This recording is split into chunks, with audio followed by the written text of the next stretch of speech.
prosenim desertom smo želeli narediti nov produkt, nekoliko drugače, bolj zdravo. Želeli smo združiti tradicijo z inovativnostjo. Kot temelj deserta smo izbrali proso.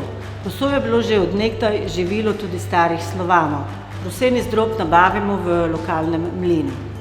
Na proseni zdrob dodamo naš pristen, čvrsti gorički jogurt, ki ga z odcejanjem spremenimo, da postane bolj gost in hranljiv. Narejen je iz nehomogeniziranega in netipiziranega mleka.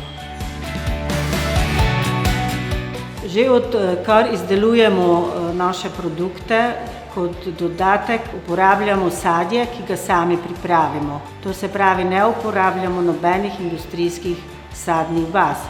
V primeru prosenega deserta smo se odločili za višnje, ki dajo nekoliko sladko-kiselkast okus. Na koncu desertu dodamo karamelizirana sončnična semena, ki so prav tako pridobljena v lokalnem okolju. Naš proseni desert je namenjen vsem generacijam, tako tistim, ki skrbijo za svoje zdravje, kot tudi sladokuscem.